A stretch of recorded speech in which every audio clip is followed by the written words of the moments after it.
I was totally tired and stuck with my whole day workout and returned from my office, knocked my door, and my beautiful daughter opened the door and gave me a tight hug. Said to me, Dad, please come inside. Have a sit. I'm going to have a cup of coffee for you. Soon after a while, she came with a cup of coffee, offered me, and asked me, Dad, how was your day today? I revealed all what has happened in my office, and the same way, with a relaxed mood, I asked to her, Daughter, tell me what you have learned from your college lessons today. And she said me, Dad, I'm a little confused. I'm in a dilemma. There was a class of Sanskrit literature today, wherein the teacher was narrating a drama, a story of Avigyana Sakuntalam. In that story, she was narrating, she was explaining, she was guiding us about true love, compassion, emotions, and a lot many things. I wondered, I was having a question in my mind, and then I thought, let me ask the same question to my father.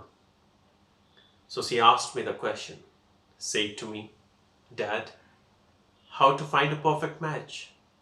How to find a best life partner for yourself? How to rely on your true love? Well, I remained silent for a while and said to my daughter then next. I said to her, tomorrow when you wake up in the early morning, go to the nearby crop field. Just find out the best wheat grain that you feel that is best. But there is a rule. Once you need to go, you cannot turn back and just pick up a wheat grain from the row you have left. Now my daughter said, I will do the same, Dad, what you have said. And the very next day morning, my daughter went to the grain field. When she was on her move to the first row, instantly she liked a wheat twig with bigger grains. But onto her confusion, she thought, maybe I may get more bigger the size of the grain in the next row. She continued her choice. She continued her journey. She moved forward the crop field, and the time came she was in the middle of the crop field. She could realize no grain is as bigger than the grain which I saw in the first row. She was disappointed. She came empty-handed to me and said me that, Dad, I was really confused. I went through the crop field.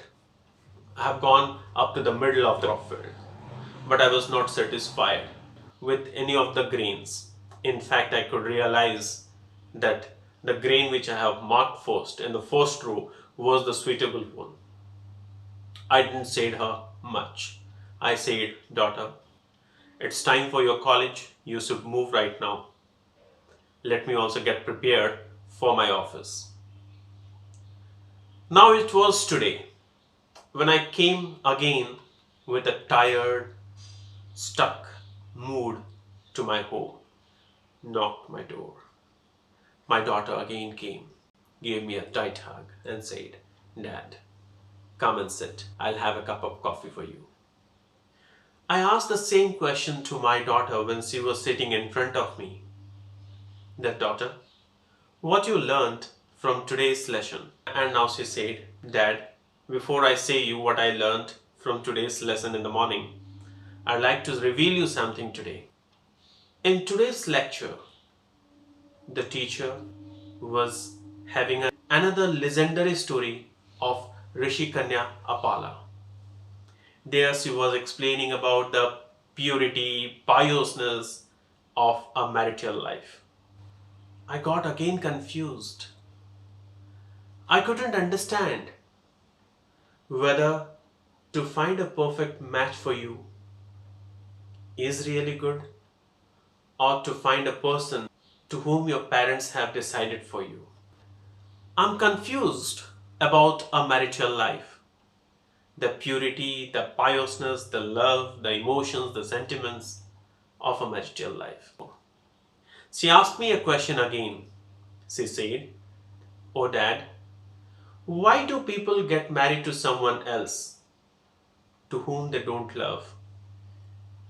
Why do people accept a person other than to whom they love in their life?"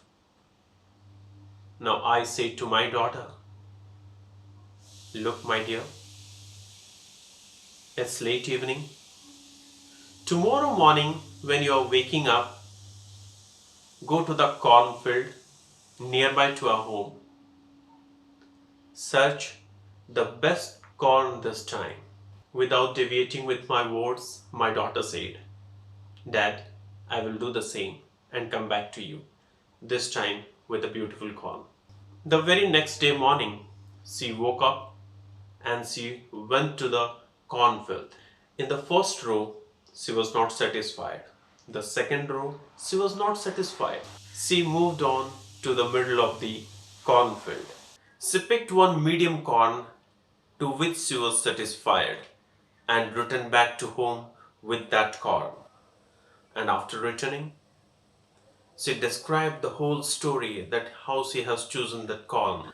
After seeing the sign of satisfaction on her face, I said to my daughter, "This time you didn't came empty-handed.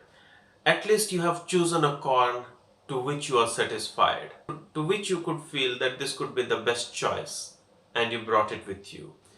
And the same thing also happens in life, my dear, while choosing a life partner, while choosing a life partner for a marriage. After listening to my words, she was even more confused.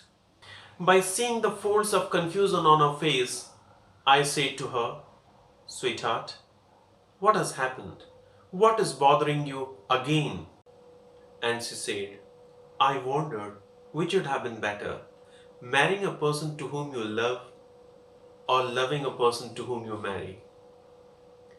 Listening to her words and her confusion with a little smile, I said to her, "Sweetheart, it's a very easy answer, only if you are willing to admit to yourself.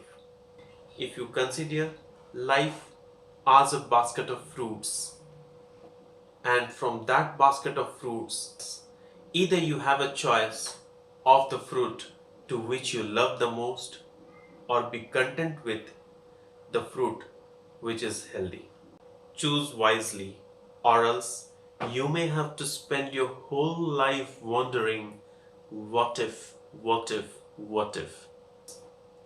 As long as you stay free to yourself and be honest, you can't be wrong with any of these two choices.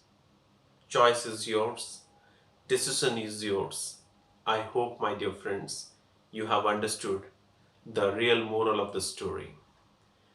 If you have got the moral of the story, try to choose your own life. Try to choose your own partner. Try to choose the way which is better for you. With this, I'd like to rest the story here with some new learnings, some new lessons, with the coming stories which I'm going to bring to you. Until then, thank you very much.